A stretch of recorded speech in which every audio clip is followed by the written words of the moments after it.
ሁላችንም በጋራ እናማት። በስመ አብ ወወልድ ወመንፈስ ቅዱስ አሐዱ አምላክ አሜን። ክቡር አባታችን መላከ ሰላም ቀሲስ እንግዳ ወርቅ፣ በዚህ ስፍራ ያላችሁ ክቡራን፣ እግዚአብሔር እንዲሰማችሁ እርሱ እግዚአብሔርን ልትሰሙት የተሰበሰባችሁ ሁላችሁም በልዑል እግዚአብሔር ስም እንደምን ዋላችሁ? እንደምን ሰነበታችሁ? አሜን። የበደል የኃጢአታችንን መብዛት በእርሱ ፊትም ያሳየነውን የምግባር ጉድለት ሳይመለከት ከማያልቅ ልግስናው ከማይጓደለውም ቸርነቱ የነሳ ዕድሜ ሰጥቶ የጠበቀን የአባቶቻችን አምላካቸው ፈጣሪያችን ልዑል እግዚአብሔር በሕይወታችን ሁሉ ስለማይነገረው ስጦታው ስሙ ለዘላለም ይክበር ይመስገን። ለተፈጠረው ሰዓት መጓተት እኔ በኩል ላለው ይቅርታ ጠይቃለሁ። የዕለቱ መምህር ያው አልተመቻቸውም። ከሌላ ጉባኤ እንደወረድኩ ነው ይዘውኝ እነ ቤቢ ወደዚህ ሮጠው የመጡትና የእነ መምህር ፋሲልም እያሉ ያው ብንማርና ብንቆይ ጥሩ ነበረ። ያው በዕለቱ ግን እንግዲህ መምህሩ እንዳልቻሉ ሲነግሩኝ ከዛ መርሃ ግብር ወዲህ መምጣት እንደምችል ስነገር እንደዘጋጀ ስለተነገረኝ የታሰበልንን እግዚአብሔር ያዘጋጀውን በጋራ ሆነን በተሰጠን ጊዜ በጣም ባጭር ብርድ ነው። ሁለተኛ በጊዜ መግባት ስላለባቸው ለወቅቱን የሚመለከት አጭር መልእክት ከኔ ጋራ እንማማራለን።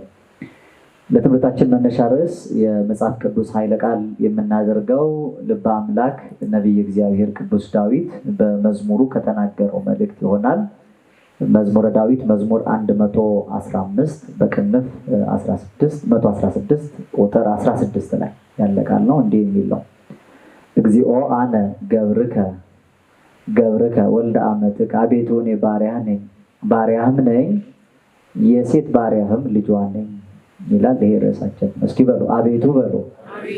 እኔ ባሪያህ ነኝ ባሪያህም ነኝ የሴት ባሪያህም ልጇ ነኝ። መልካም። ጸልዩ ወሰአሉ ለነሂ ከመ ያርሁ እግዚአብሔር አናቅጸ ቃል ወጸልዩ ሊተ ብዙሃ ከመ እክስቶ ዘክርስቶስ ምስጢረ በከመ ይደልወኒ እንግር። ሰማያዊ የሆነውን የጌታችን የአምላካችን የመድኃኒታችን የኢየሱስ ክርስቶስን ቅዱስ የሆነ ሰማያዊ ቃል እንድንማማር የምስጢር ባለቤት አምላካችን እግዚአብሔር በቸርነቱ ለሁላችንም የቃሉን ደጅ የልቦናችንን ጆሮ እንዲከፍትልን ጸልዩ። ይልቁንም ልናገር እንደሚገባኝ መጠን ብቻ እንድገልጠው እኔንም በጸሎታችሁ አግዙኝ። ለእኔ ለደካማ ባሪያ ተናጋሪ አንደበት፣ ለእናንተ ለአገልጋዮቹ ሰሚ ጆሮ፣ አስተዋይ ልቦና፣ ውሳጣዊ አእምሮ እግዚአብሔር በቸርነቱ ያድለን። እውቀት ከጥበብ ምስጢር ከማስተዋል አስማምቶ ለፍጥረት ሁሉ በሚገባ የሚገልጥ ልሳነ ዓለም ከሳቴ ምስጢር አምላካችን አንዱ እግዚአብሔር መንፈስ ቅዱስ ነውና በበዛው ቸርነቱ ለሁላችንም ከራቀው አቅርቦ ከረቀቀው አጉልቶ ከተሰወረው ገልጦ ከተከደነውም ከፍቶ እንድንረዳ ይርዳን። ፍጥይተ አምሳል እምነ አምሳላት፣ ከምሳሌዎች ሁሉ ምሳሌ ታጣላት። ምንም አይነት ምሳሌ ከምንም ተገኝቶ ክብሯን የማይገልጥላት መዝገበ ምስጢሩ የቤተ ክርስቲያናችን አንደበት፣ ሳሪተ መርገሙ ለአዳም መድኃኒታ ለሔዋን የምንላት የእኛ የሁላችን የአጣን ተስፋ የዓለም ሁሉ የመዳን ምክንያት የአስተርእዮ ምስጢር የሚብራራባት ለጨለመበት በሞት ጥላ መካከል ለሚኖረው ሕዝብ ምስራቅ ሆና ፀሐይን ያወጣች እመብርሃን፣ ለሚያለቅሰው ላዘነው ዓለም መጽናናትን የወለደች መዋዘ ፍስሐ፣ ለሞተው ለተቀበረው ዓለም ሕይወትና ትንሣኤን የወለደች መሰረተ ሕይወት እመትንሣኤ ንጽሕተ ንጹሐን ቅድስተ ቅዱሳን እመቤታችን ድንግል ወላዲተ አምላክ ማርያም በአማላጅነቷ አትለየን። መድኃኔዓለም አምላካችን በሐጹረ መስቀሉ ደግፎ ሁላችንንም በቀደመው ስርዓት በአባቶቻችን ፍኖት ያጽናል። ቅዱስ ዳዊት ልበ አምላክ ነው። የእግዚአብሔር ልብ ስለሆነ ከነቢያት ሁሉ በከበረ ማዕረጉ ያለፈ ያለ ሊመጣ ያለውን ሁሉ አካቶ የተናገረ ዘመን አስተርእዮ ምስጋና ነው። እግዚአብሔርን ሲናገር ዳዊት አቤቱ እኔ ባሪያህ ነኝ ባሪያህም ነኝ ደግሞ ለሴት ባሪያህም ልጇ ነኝ ብሎ ተናገረ። ሰንሰለቴን ሰበርክ ይላል። ከሞት ወደ ሕይወት ያሸጋገረን የባርነት ጽሕፈታችንን ደምስሶ የነፃነት ደብዳቤ የሰጠን አካላዊ ቃል ኢየሱስ ክርስቶስ ነው። ዳዊት በነበረበት ዘመን ፍጥረት ሁሉ የዲያብሎስ ባሪያ ነው። ማንም ለሥላሴ ባርነት ያደለ ፍጥረት ያልነበረበት ዘመን ላይ ዳዊት ስለኛ እኛ የምንናገረውን በእኛ ቦታ ተገብቶ እየተናገረ ነው የሚናገረው። አቤቱ እኔ አለ ባሪያ ነኝ ባሪያህም ነኝ አለ። ባርነት በሉ። ባርነት ታውቃላችሁ? በባርነት ስርዓት ውስጥ አንድ ሰው ለአንድ አካል ከተገዛ የገዛው ጌታ ነው፣ የተገዛው ባሪያ ይባላል። አንድ ባሪያ ብዙ ጌቶች የሉትም፣ ለአንድ ጌታ ነው ሊገዛ የሚችለው። አንድ ጌታ ግን ብዙ ባሪያዎች ሊኖሩት ይችላሉ። በወንጌል የሉቃስ ወንጌል ምዕራፍ 16 ቁጥር 19 ላይ አልቦ ገብር ዘይክል ለክልያ ጋይስ ተቀንዮ ለሁለት ጌቶች መገዛት የሚቻለው ባሪያ ማን ነው ይላል። አንድ ባሪያ ስንት ጌታ ነው ያለው? አንድ ጌታ ስንት ባሪያ ይኖረዋል? ከአንድ በላይ ሊኖረው ይችላል። ስለዚህ በባርነት ግን አንድ ሰው ጌታዬ ነው ብሎ ሊገዛለት የሚችለው አንድ ጌታ ብቻ ነው ያለው። የሰው ልጅ በቀደመው ስርዓት በሕገ ልቦናና በሕገ ኦሪት ምንም እንኳን በልቦና ሕግ ወደ አምላኩ ቢጠጋ በሕገ ኦሪት ለፈጣሪው ለአምላኩ ቢሰዋና አምልኮት እግዚአብሔርን ቢያጸና በቁም የልብ ንጽህና ማጣት የህሊና ሞት ስላመጣበት በስጋ ሞቱ የመቃብር ግዞት በነፍስ ሞቱ የሲኦል ርደት ስላመጣበት በስጋም በነፍሱም የማባሪያ ብቻ ነበር። ቀድሞ የዲያብሎስ ባሪያ ነበር ሰው፣ የዲያብሎስ ባሪያ። እንዴት ነው ሰው የዲያብሎስ ባሪያ የሆነው? ኃጢአትን በመፈጸሙ በደልን በመስራቱ የኃጢአት ባሪያ ሰው ሲሆን በኃጢአት የተነሳ በሚከፈለው ደሞዝ የግብር አባቱ ዲያብሎስ ይገዛዋል። ዲያብሎስ የግብር ስሙ የሥራ ስሙ ማለት ነው ሞት ይባላል። ቅዱስ ጳውሎስ ሞት ሆይ መውጊያ የታል የሚለው ሞትን ማን ነው የሚለው? በዚህ በትምህርተ ቡአት አባቶቻችን ርእዮ ሞት እንዘ ይወርድ በስጋ ሞት ክርስቶስን በስጋ ሲወርድ አይቶታል ይላሉ። ሞት ማለት ዲያብሎስ ነው። በስጋ ድንግል ማርያም የወረደውን ክርስቶስን አይቶት ነበረ ዲያብሎስ። ነገር ግን ሳያውቀው ቀርቷል ተብሎ ተነግሮለታል። እና ሞት የተባለው ዲያብሎስ ነው። ኃጢአት ስንሰራ በእርሱ ነው የምንኖረው። ዋጋ የሚከፍለን እርሱ ነው። ስራ የሰራ ሰው በሙሉ ደሞዝ ይከፈለዋል አይደል? ስራ ትሰራላችሁ፣ ለሰራችሁበት ስራ ደሞዝ አላችሁ። መጽሐፍ ለዘይትቀነይ አስቡ ይደለው፣ ለሚያገለግል ለሚገዛ ሰው ዋጋ ደሞዙ ይገባዋል ይላል። ባለ ደሞዝ ነው። ማንኛውም አይነት ስራ ማንም ይስራ ደሞዝ አለው። ሰው ኃጢአት ሲሰራ ደሞዝ ይከፈለዋል። ሮሜ ምዕራፍ 6 ቁጥር 23 ላይ እስመ ተግባራት ለኃጢአት ወረባዚአሃ ሞት፣ የኃጢአት ደሞዟ ሞት ነው ይላል። ኃጢአትን መስራት በኃጢአትን መኖር የሚያመጣው ውጤት የሚያስከፍለው ዋጋ ስሙ ሞት ነው የሚባለው። ስለዚህ ሰው ኃጢአት ሲሰራ በደል ሲፈጽም ከህይወት ወጥቶ ወደ ሞት ተጠግቷልና በግብር ስሙ ፈጣሪያችን ህይወት ነው ክርስቶስ በዮሐንስ ወንጌል ምዕራፍ 11 ቁጥር 25 ላይ አነ ውእቱ ትንሣኤ ወህይወት፣ እኔ ትንሣኤና ህይወት ነኝ አለ። ክርስቶስ አምላካችን ህይወት ነው። ህይወት ነው በሉ እስኪ። ዲያብሎስ ጠላታችን ግን ሞት ነው። ዲያብሎስ ምንድን ነው? ሞት ነው። ስለዚህ ከእግዚአብሔር መለየት የሚያስከፍለው ደሞዝ ምንድን የሚባለው? ሞት። ሞት የሚከፍለን ደሞዝ ሞት ነው። በቁም የልብ ንጽህና ማጣት የህሊና ሞት ይባላል። በስጋ የመቃብር ግዞት የስጋ ሞት ይባላል። በነፍስ የሲኦል ርደት ሞታ ለነፍስ ርሄቅም እግዚአብሔር፣ የነፍስ ሞቷ ከእግዚአብሔር ርቆ መለየቷ ስለሆነ የነፍስ ሞት ያመጣል። አንድ አካል ባሪያ ነው የሚባለው በአባቶቻችን ብሂል በዓለሙም የታሪክ ጥናት ውስጥ በሶስት መንገድ ከተገዛ ነው። በስንት መንገድ ከተገዛ? አንድ ሰው ለአንድ አካል ተላልፎ ባሪያ ነው የሚባለው የሚገዛባቸው ሶስት መንገዶች አሉ። የመጀመሪያው መንገድ ባሪያ የሚያደርገው ገዢው በፈረስ አንገት በጦር አንደበት ዘምቶ ድል ነስቶ ወግቶ የማረከውና በገዛ መሬቱ ላይ ያስገበረው እንደሆነ ባሪያ ያደርገዋል። ያልኩት ሰምታችኋል? በፈረስ አንገት በጦር አንደበት ዘምቶ ወግቶ ድል ነስቶ በገዛ መሬቱ ላይ ገዝቶ ያስገበረው ምን ያደርገዋል? ባሪያው ያደርገዋል። የመጀመሪያው መንገድ በዓለም ታሪክ ውስጥ ይሄ የምዕራቡ ዓለም አፍሪካውያንን ቅኝ ግዛት የገዙበት ዘመን ኮሎናይዜሽን የሚባለው ታውቃላችሁ አይደል? ቅኝ ግዛት ታውቃላችሁ? ታውቃላችሁ እንዴ? የሚገርም ነው። ልጅ ከአባቱ ጋራ ክርስቲያን ነው። ትምህርት ቤት እየሄደ ቀና ብሎ አባቱን እጁን ይዞታል። እየሄደ አባባ አለው። አቤት። ተስፋ መቁረጥ ማለት ምን ማለት ነው አለው። ከዛ አባት ዝቅ አለ። ልጄ እኛ ክርስቲያን ነን፣ መምህር ምናልባት ክርስቲያን ካልሆነ ጠይቀው እሱ ይንገር፣ እኛም ተስፋ መቁረጥ ማለት ምን ማለት እንደሆነ አናውቅም አለ። እየሰማችሁ ነው? ቅኝ ግዛት ማለት ምን ማለት እንደሆነ ታውቃላችሁ? ኧረ አናውቅም በሉ። ቅኝ ተገዝቶ ማያ ክርስቶስ እያላችሁ ማለት በታሪክ አንበባችኋል፣ ሰምተናል የሚባል ታውቃላችሁ ማለት እኮ እርሱ ኃጢአትን አላወቀም ይለዋል ክርስቶስን። ኃጢአትን አላወቀም ማለት ኃጢአት ምን እንደሆነ ክርስቶስ አያውቅም እንዴ? ምን ማለት ነው አላወቀም ማለት? አልሰራም። ቅኝ ተገዝታችኋል። ቅኝ ግዛት ምን ማለት እንደሆነ እኛ ኢትዮጵያውያን አናውቅ። ሌላ ዓለም ተገዝቶ ነበር አይደል? እየመጡ ወቅተው በገዛ መሬቱ ላይ ሲያስገብሩት ያኔ ባሪያ ያደርጉታል። ሁለተኛው የባርነት መንገድ ደግሞ ሰውን እንደ ዕቃ እንደ ከብት ማለት ነው ገበያ ላይ ወጥተው አይተው ገምተው በሸማ ጥቅል በወርቅ እንክብል ተደራድረው የገዙት እንደሆነ ባሪያ ያደርጉታል። የሁለተኛ የባርነት መንገድ ይሄ ደግሞ አይታችኋል። ባሪያ ንግድ ሲባል ስሌቨሪ ትሬድ የሚባል ታውቃላችሁ። የባሪያ ንግድ አታውቁም? ይሄንማ ኧረ በጣም ነው የምናውቀው። ተው ዛሬ ወደን ፈቅደን አይደል እንዴ እንደጣ እየሞላን የምንገዛው ሄደን ነው አይደለም? አራኒት ሳንሄድም ይኸው እየገዛናል። የእነሱ ሸቀጥ ማራገፊያ ከሆነናል። የምዕራቡ ዓለም ባህል የወረረው ወዶ ፈቅዶ የተገዛላቸው ብዙ አለ። በእግር መሄድ ሳይጠበቅበት ልቡ እየሮጠ ለእነሱ የሚገዛ የሚታዘዝ ማለት ነው። ቀኝ የሚገዛው አካል ተጽዕኖ ሲያሳድርበት ተጽዕኖ ለማሳደር መምጣት አይጠበቅበትም። ዛሬ በቀላሉ እዛ የምንመለከተው በነጋታው ጠዋት እዚህም እንመለከታለን። ይሄ ነው ልባችን ሸፍቶና እዛ ሄዶ ሳይመጡ የሚገዙን ማለት ነው።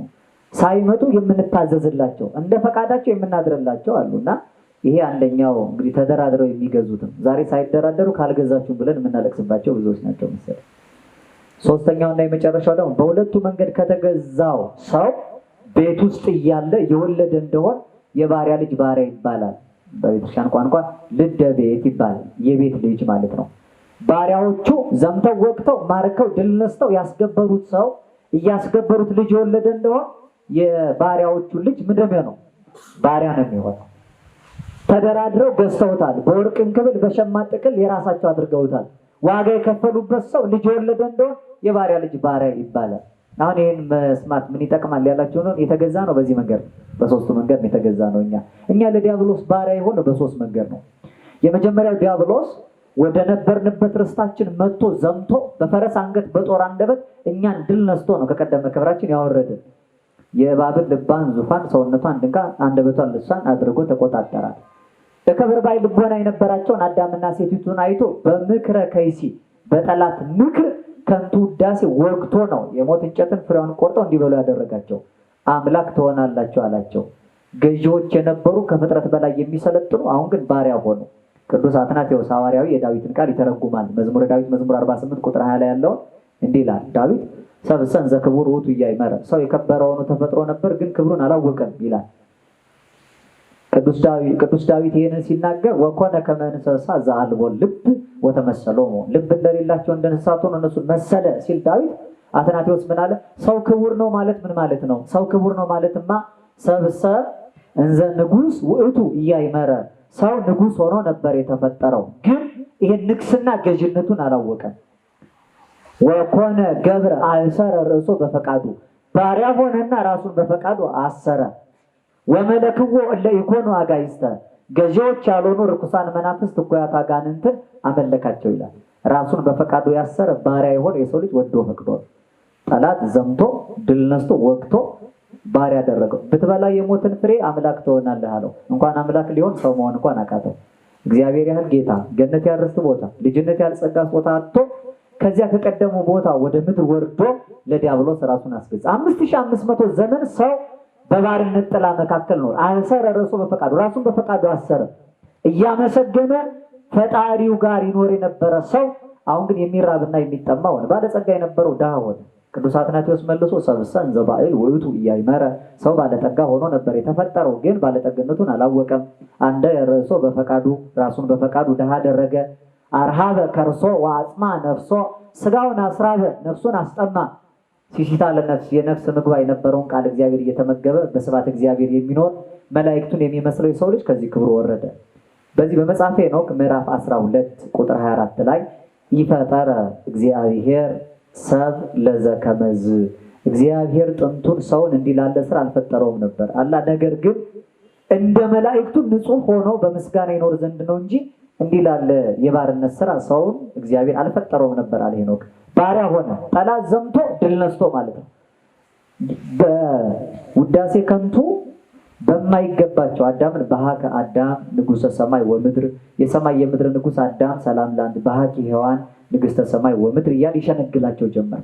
እኔም ማቀው የምድርን ነው የሰማይ ምን ይለካ እያለች ልቧን አሰናድታለች። እንዲህ አድርጎ ድል እየነሳ ወግቶ በባርነት ወደ ምድር እንዲጋዙ አደረገ። ታስረዋል። ከታሰሩ በኋላ እንደ ዕቃ ደግሞ ይደራደራቸው ጀመር። መከራ ሲያጸናባቸው አቅልልን አሉት፣ ለመኑት፣ ተማጸኑ። በሉ እንስማማ አለና ተደራደሩ። ሲደራደሩ በመንታ ድንጋይ ላይ የባርነት ስማቸውን ጻፈ። 2 ድንጋይ ላይ አንደኛው አዳም ገብሩ ለዲያብሎስ ሔዋን አመቱ ለዲያብሎስ ይላል። አንደኛውም አዳም ገብሩ ለዲያብሎስ ሔዋን አመቱ ለዲያብሎስ ይላል። ምስክር እንዲሆናቸው በነፍስ በስጋ እኔ ነኝ የምገዛችሁ አለና አንዱን በስጋ ከሚኖሩበት ዓለም ዮርዳኖስ ቀበረው። አንዱን በነፍስ ከሚጋዙበት ዓለም በሲኦል መካከል አኖረው። ስለዚህ ድጋሚ ተስማምተው ባሪያ ሆኑ። አዳምና ሴቱ ብቻ እንዳይመስላችሁ። በአዳም ስመ ግብርና ጥላ ስር የአዳም ትውልድ በሙሉ የዲያብሎስ ባሪያ፣ በሔዋን ስመ ግብርና ጥላ ስር የሔዋን ልጆች በሙሉ ባሪያው ልደቤት በቤት የተወለደ ልጅም የባሪያ ልጅ ባሪያ ሆነው 5500 ዘመን ተገዛ። ከባርነትም ነፃ የወጣ ነው በዚህ 3 መንገድ ነው። ዲያብሎስ እኛን በ3ቱ መንገድ ድል ነስቶ ባሪያ እንዳደረገ ከባርነት ነፃ ወጥተን የክርስቶስ ልጆች የእሱ አገልጋዮች የሆነው በዚህ 3 መንገድ። የመጀመሪያው ያው ዲያብሎስ በፈረስ አንገት በጦር አንደበት በእባብ ልብ ተሰውሮ የከንቱ ውዳሴን ጦር ወደ እነሱ ሰዶ ድል እንደነሳቸው ዲያብሎስም ወደዚህ ዓለም ሲዘምት የፈረስ አንገት የጦር አንደበት ነበረው። እንደ ፈረስ አንገት እናቱ ድንግል ማርያምን ፈረስ አደረጋት። መጽሐፈ ምሳሌ ምዕራፍ 21 ቁጥር 31 ላይ እንዲህ የሚል ቃል ተጽፏል። ፈረስ ያስተዳልው ለዕለተ ጸብ ረድኤትሰ እምኀበ እግዚአብሔር ይከውን። ፈረስ ለጦርነት ቀን ይዘጋጃል፣ ድል ግን ከእግዚአብሔር ዘንድ ነው። እስኪ ፈረስ በሉ ለጦርነት ቀን ይዘጋጃል። የጦርነት ቀን ምን ያስፈልጋል? ያው በድሮ ነው እንግዲህ ተውት። ዛሬ ድሮን ነው መሰለኝ። ድሮ ፈረስ ነበር፣ ዛሬ ግን ያው ድሮ ነው። ፈረስ ለጦርነት ቀን ይዘጋጃል። ለጦርነት ቀን የሚዘጋጀው ፈረስ ነው። በፈረስ ተጭነው ከቦታው ላይ ይደርሳሉ። እንደምን እንላለን እኛ? ፈረሱ ነው የሚዋጋው፣ ያደርሳል እንጂ አይዋጋም። ተረት አይደል? ፈረስ እንላለን አይደል? ስለዚህ ለጦርነት ቀን ግን ፈረስ ይዘጋጃል። ያ ለጦርነት ቀን ጠላታችን ክርስቶስ ወደዚህ ዓለም የመጣው ባሪያ ያደረገንን ዲያብሎስ የረገጠንን የገዛንን እንድንገዛውና እንድንሰለጠንበት ነው፣ እንዳይሰለጠንብን ወደዚህ ዓለም የመጣው። የዘመን አስተርእዮ ትምህርቱ ማይከል ይሄ ነው። ቅዱስ ዮሐንስ ወልደ ነጎድጓድ ወበንተ ዝንቱ አስተርአየ ወልደ እግዚአብሔር ከመ ይንሥእ ግብሮ ለጋኔን፣ የዲያብሎስን ስራ የጋኔንን የጸላኤ ሰናያትን ምክሩ ለማፍረስ ነው የእግዚአብሔር ልጅ የተገለጠው ይላል። የመጣው ክርስቶስ ዲያብሎስ ድል ነሻችንን ድል እንድንነሳው ያሳሳተን እንዲሳሳት ክርስቶስ የመጣው አሳሳቹ እንዲሳሳት የገዛን እንዲገዛልን ነው። ትምህርተ ባት ቅድም በጠቀስኩላችሁ ርዮ ሞት እንዘ ይወርድ በስጋ ይልና ጌገዮ ወአምሰሎ ይላል። እንደመሰለው አላገኘውም ሳተው ይላል። ርዮ ሞት ክርስቶስን በስጋ ሲወርድ አይቶ ሳተው። ምን አለው አልኳችሁ? የአሳሳቹ ተሳሳተ ማለት ነው። ሰኞ በምናደርሰው ውዳሴ ማርያም ላይ የመንፈስ ቅዱስን ዚራ አፈ በረከት ቅዱስ ኤፍሬም ሶርያዊ እንዲህ ይላል። ወነሰተ ምክሮ ለጸላኢ፣ የጠላትን ምክሩን አፈረሰበት ይላል። ዲያብሎስ ክርስቶስ አምላካችን ነው። ጠላት የተባለ ዲያብሎስን ምክሩን አፈረሰበት። እሱ በእባብ ተሰውሮ ወደ ገነት እንደገባው ክርስቶስ በድንግል ማርያም ስጋ በኩል ተሰውሮ ወደዚህ ዓለም መጥቶ የሰለጠነብንን ባሪያ ያደረገንን ዲያብሎስን ድል ነሳለን። ቅዱስ ዮሐንስ ወልደ ነጎድጓድ በራእይ መጽሐፉ ላይ እንዲህ ያለ ይችን ፈረስ ይተረጉማታል። ዮሐንስ ራእይ ምዕራፍ 19 ቁጥር 11 ላይ ወምድረዝ ተረወ ሰማይ፣ ከዚህ በኋላ ሰማይ ተከፈተ፣ ወወፃ ፈረስ ጻዕዳ፣ አምባ ላይ ፈረስ ወጣ ይላል። በእርሷ በአምባ ላይ ፈረስም ላይ ታማኝ ጻድቅ የሆነ ንጉሥ ተቀምጦባታል፣ በእጁም መካከል ማጭድ ይዟል ይላል። እያጨደ ወደ ጎተራ ምርቱን ከግርዱ የሚለይ እንክርዳዱን ከስንዴው የሚለይ ፍሬውን ከገለባ የሚለይ ፈታዬ በጽድቅ ኮናዬ በርት የሆነ የተቀመጠባት አምባ ላይ ፈረስ። እስኪ አምባ ላይ በሉ። አምባ ላይ ማለት ጻዕዳ ነጭ ማለት ነው። ነጭ ፈረስ አየሁ ይላል። ነጯ ፈረስ እመቤታችን ቅድስት ድንግል ማርያም ፈረስ መባሏ አፍጣኒ ተረዴስ ነጭ መባሏ ስለ ንጽህና ቅድስናዋ ነው። እርሱ መርጦ ለራሱ ዙፋንነት የሰራት መፍቀሬ ጥበብ ሶሎሞን መጾር ገብረ ንጉሥ ለርእሱ እምፀወ ሊባኖስ፣ ንጉሥ ለራሱ ከሊባኖስ ዝግባዎች ዙፋን ሰርቷል ይላል። ንጉሥ ነው የሰራት፣ ለራሱ ነው የሰራት። ንጉሥ ነው የሰራት በሉ እስኪ ማን የሰራት? ስጋዊና ደማዊ ጠባይ በቀድሞ የውርስ መርገም ጥላ ስር እንድትኖር የተዘጋጀች አይደለችም። ደግሞ የተዘጋጀች ለማን ነው? ሌላ እንዲቀመጥባት ሳይሆን እሱ እንዲቀመጥባት ንጉሱ ለራሱ በንጽህና ቅብት ሆና እንደ ሊባኖስ ዝግባ በምግባር በሃይማኖታቸው አብነት ከሚሆኑ ከቅድስት ሐና ከቅዱስ ኢያቄም በሊባኖስ አውራጃ የተወለደች ዙፋኑ ማረፊያ የተከበረ ይሆናል ተብሎ በኢሳይያስ እንደተነገረለት የተከበረች ማረፊያው ጻዳ ፈረስ እመቤታችን ድንግል ማርያም ናት። እሱ ለጦርነት ቀን ያዘጋጃት ተቀምጦ የተገለጠባት ፈረሱ ናት። የኛ የምእመናን ነፍስ ሲዋሃድ ክርስቶስ አምላካችን ዘቦ መራት ውእቱ መራዊ ቅዱስ ዮሐንስ መጥምቀ መለኮትን ነው። ሙሽራይቱ ያለችው እሱ ሙሽራ ነው።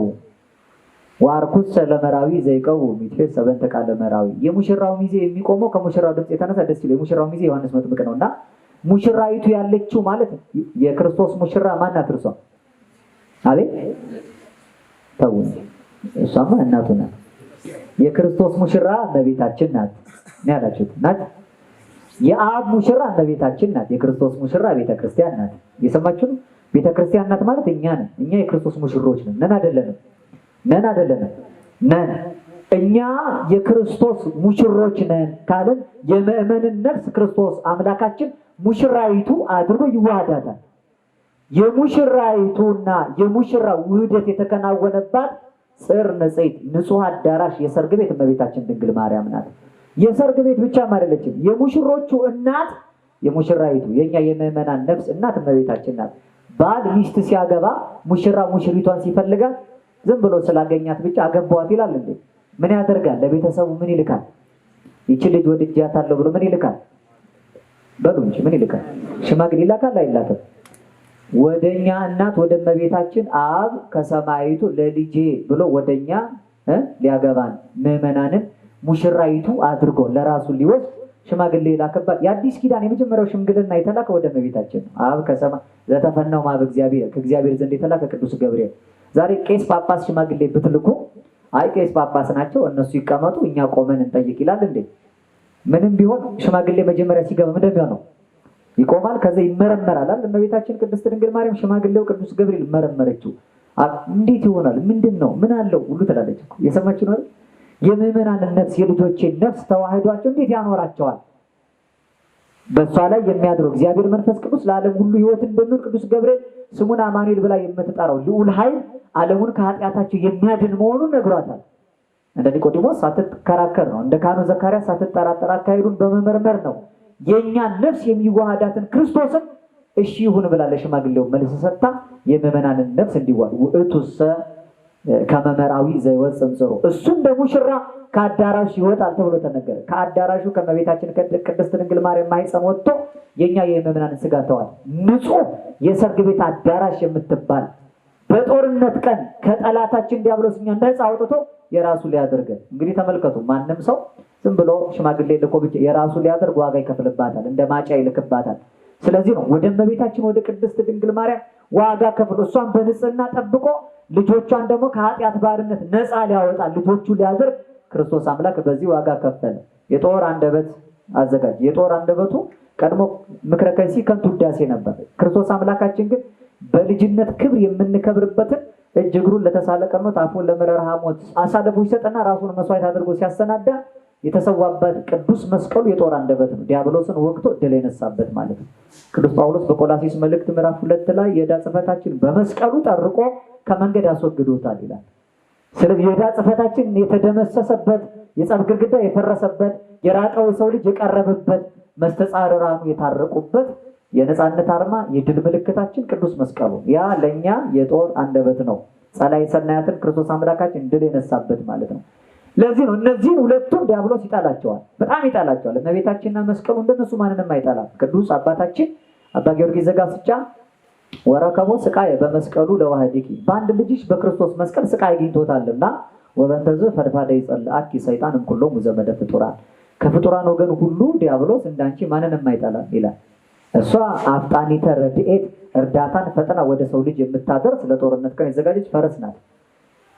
ከደረሰ በኋላ ተዋጊው እግዚአብሔር ተዋጊ ነው፣ ስሙም እግዚአብሔር ነው ተብሎ እንደተነገረለት ተዋጊው የሚወጋበት ድል የነሳበት ቅዱስ መስቀሉ በጦርነት ቀን የዘመተበት እኛን ከባርነት ነፃ ያወጣበትም። ያ ብቻም አይደለም። በገበያ መካከል ባሪያ በሸማ ጥቅል በወርቅ እንክብል ተደራድረው እንደሚገዙት እንደ ሸማ ጥቅል ርቃናችንን የነበርን እኛን ጸጋ ልጅነትን አልብሶናል። መስቀል ላይ ተሰቅሎ ርቃኑ ድህነትን ሲፈጽም ክርስቶስ ቤዛ የፈጸመባቸው ከራቁትነታችን ነፃ አውጥቶ ጸጋ ልጅነትን ያለበሰባቸው ስፍራዎች በሙሉ ለካሳ እርቃኑን ታይቷል። በቤተልሔም አውራጃ ሲወለድ እርቃኑን ነው እናቱ ቆርሳ የምታለብሰው።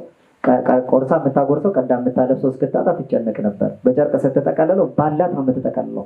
እንስሳት እስትንፋሳቸውን ሲገብሩ ሰብአ ሰገል አምጥተው ቀሚስ ሲሰጡለት ድረስ እርቃኑን ታይቶ በእናቱ ጨርቅ የተጠቀለለ አካላዊ ቃል ኢየሱስ ክርስቶስ ነው። ይሄ ለእኛ ካሳ ነው። ምክንያቱም ከልጅነት ሀብት ተራቁተናል። የእግዚአብሔር ልጅ የሰው ልጅ የሆነ የሰው ልጆች ጸጋ ልጅነትን ተጎናጽፈው የእግዚአብሔር ልጆች እንዲባሉ ቀራንዮ አደባባይ ሲሰቀል እርቃኑን ነው። በዮርዳኖስ ባህር ሲጠመቅ እርቃኑን ነው። ለእኛ ጸጋ ልጅነት ካሳ የተፈጸመበት ስፍራ በሙሉ ክርስቶስ እርቃኑን ተገኝቶባቸዋል። ያንን እሱ ተራቁቶ እኛን አለበሰን። በቀራንዮ አደባባይ ጎኑን ተወቅቶ በፈሰሰው ሕጽበተ መድኃኒት ማየገበው ጸጋ ልጅነትን እንድንለብስ አደረገን። ያ የሸማት ጥቅል እንደ ወርቅ እንክብል በወርቅ ደግሞ ተገዝተናል። ቅዱስ ጳውሎስ በዋጋ ተገዝታችኋልና የራሳችሁ እንኳን አይደላችሁም ይላል። ስለዚህ ተገዝተናል በሉ እስኪ። የተገዛ ምንድን ነው? ባሪያ ነው አይደለም? ስለዚህ በወርቅ ደግሞ ገዝቶናል። አሁን የዲያብሎስ ባሪያዎች አይደለም። በነፃነት እንድንኖር ክርስቶስ ነፃ አውጥቶናል ይላል መጽሐፍ።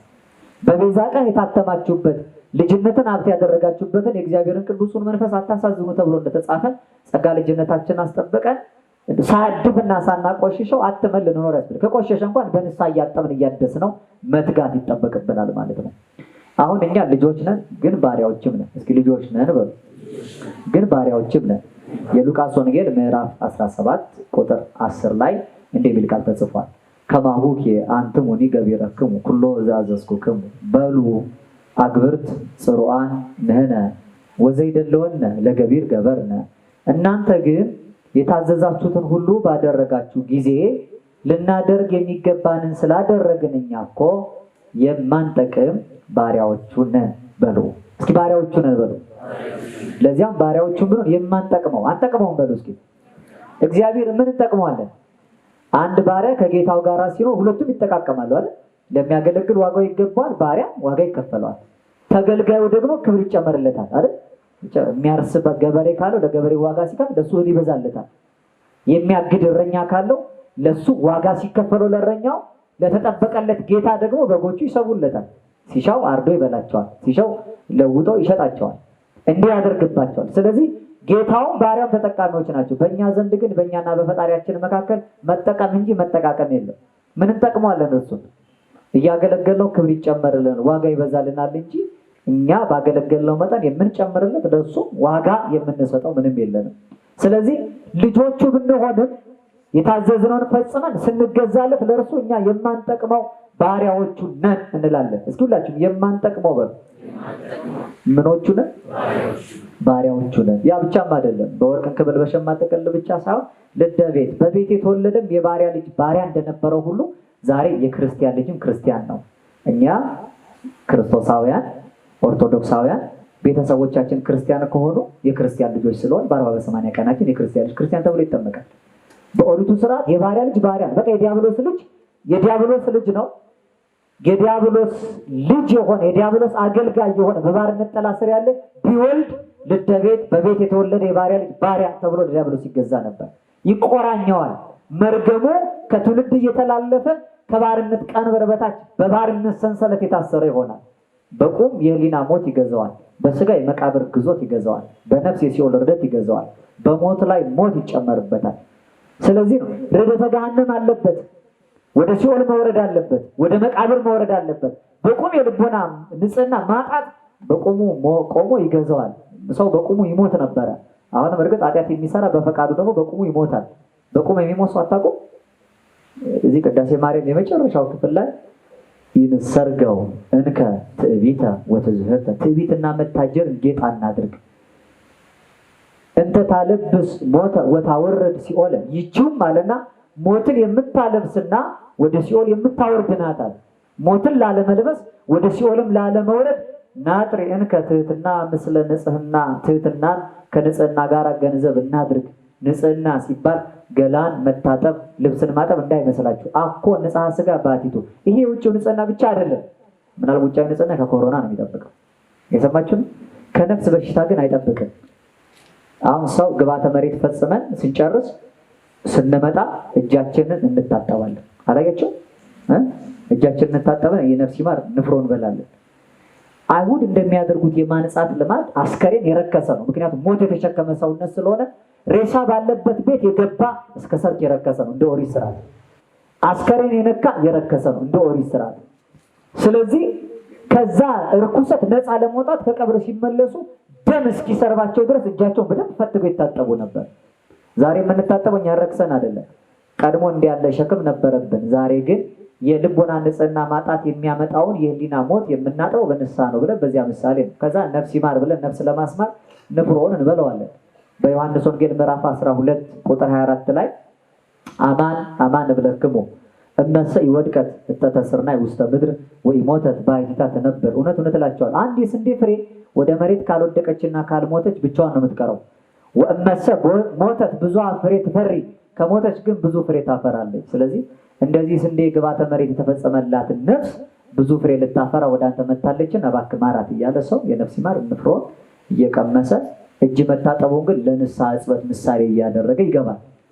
አሁን ቀድሞ በነበረብን መርገም አንጻር የአዲስ ኪዳን የነፃነት ስማችን ስናስበው ልጆች ብንሆን ባሪያዎች ነን ብለን የባሪያ ልጅ ባሪያ በኦሪቱ ለዲያብሎስ ተገዢ እንደነበር፣ ዛሬ ግን የክርስቲያን ልጅ ክርስቲያን ነው ብለን ልጆቻችንን በ40 በ80 ቀናቸው ሀብተ ወልድና ስመ ክርስትናን ገንዘብ እንዲያደርጉ እናስጠምቃቸዋለን። አሁን የዲያብሎስ ባርነታችን ቀርቷል። በነፍስ በስጋ የማባሪያዎች ብቻ ነን። የስላሴ እስኪ በሉ የስላሴ በሉ የማባሪያዎች ነን። ስንወለድ ገና ገብረ ስላሴ አመተ ስላሴ ተብለን እንጠራለን። ዳዊት ይሄንን ነው የሚናገረው። እኔ ገብረ ስላሴ ነኝ አለ ዳዊት። እኔ ባሪያ ነኝ፣ አቤቱ እኔ ባሪያ ነኝ አለ። መልሶ ባሪያህም ነኝ አለ ሁለቴ።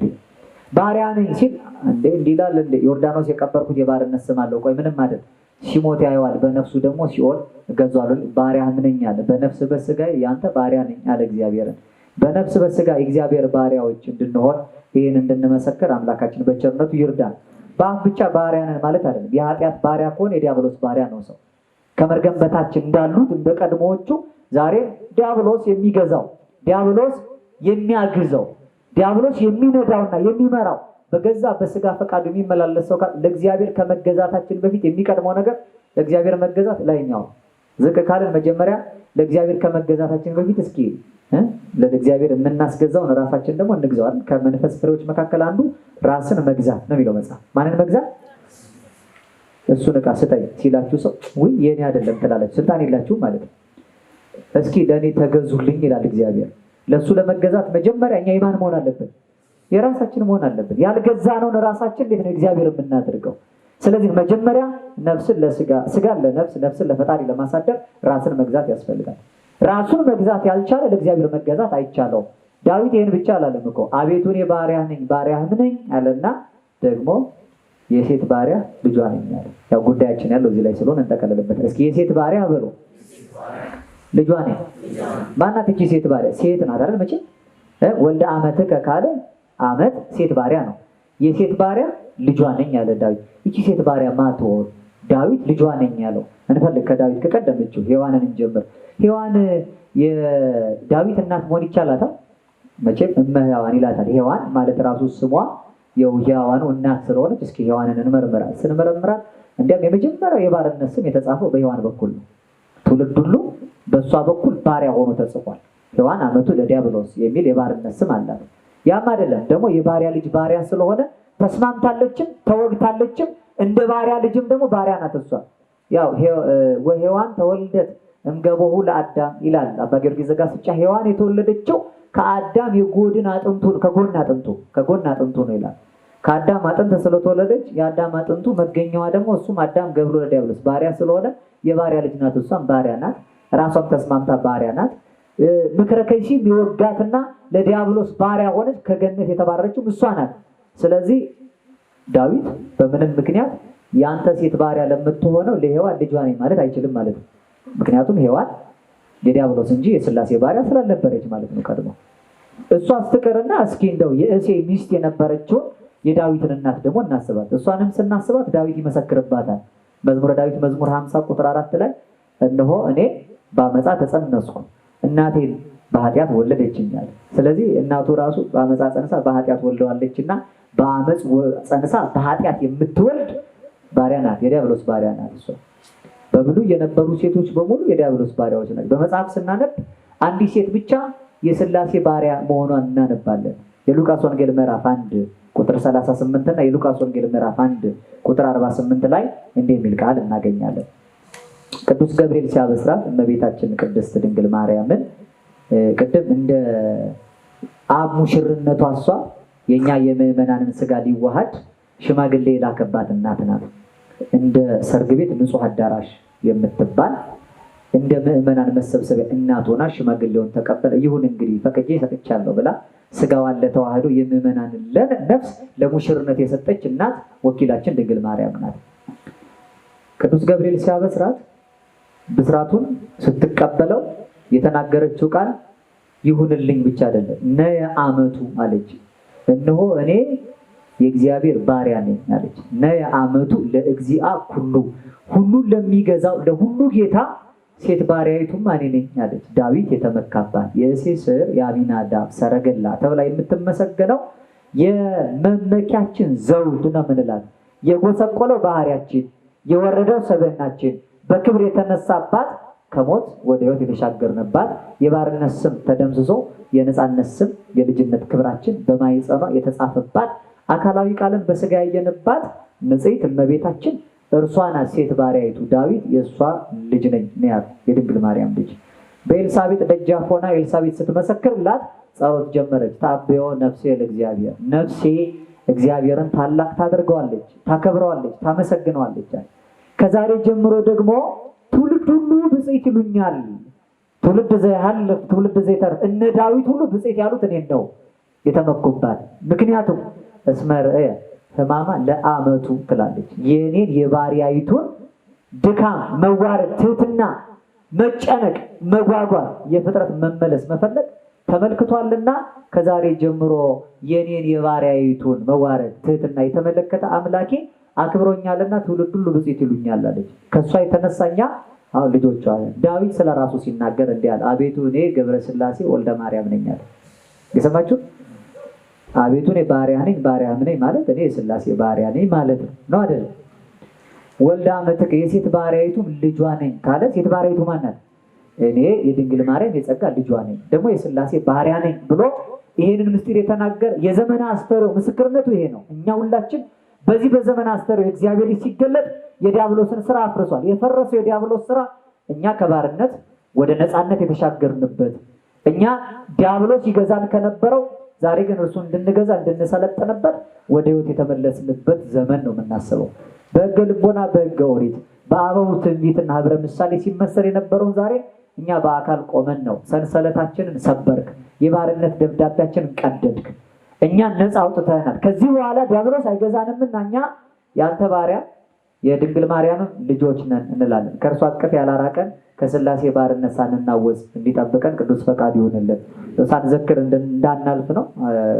አቤልን ስላላየሁት ጭምር ተዘክሮ እንደሆነ አላውቅም። ዛሬ 80 ዓመት ሰው ያላየ በዋሻ ተከቶ የኖረ ርዕሰ ባሕታውያን ታላቁ አባታችን አባ ጳውሊ እረፍቱ የሚታሰብበት ነው።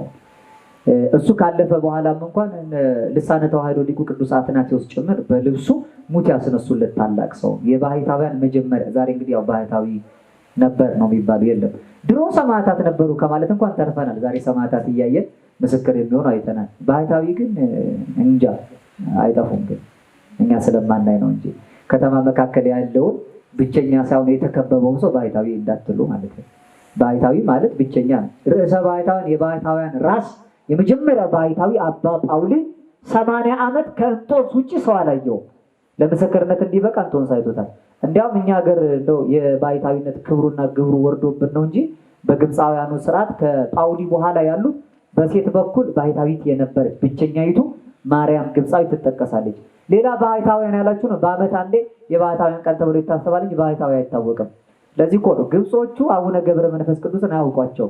የማያውቋቸው ስለማያውቋቸው ሳይሆን ባሕታዊ ከአባ ጳውሊ ውጪ ስለማይታወቅ። ምክንያቱም ባሕታዊ ከሆነ ብቸኛ ከሆነ በእኛ ሀገር ስርዓቱ ግን እንደው የባሕታውያኑ ክብር እንዳይቀር ዜና ገድላቸውም እንዲዘከር የኢትዮጵያውያን ርዕሰ ባሕታዊ አቡነ ገብረ መንፈስ ቅዱስ ይዘከራሉ፣ ይታሰባሉ። ባሕታዊ ከተማ የሚኖር ለሰውም ደግሞ ኑሮን የሚያሳይ ማለት አይደለም። ባሕታዊ በዓታዊም ጭምር ነው።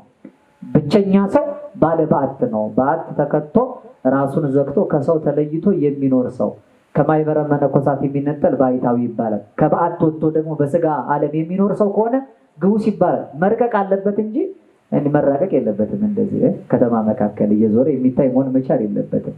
የቀደሙትን የባይታውያኑን ክብር አጽንቶ እግዚአብሔር አምላክ መቼም እኛ በስጋ የምናየውን ነው።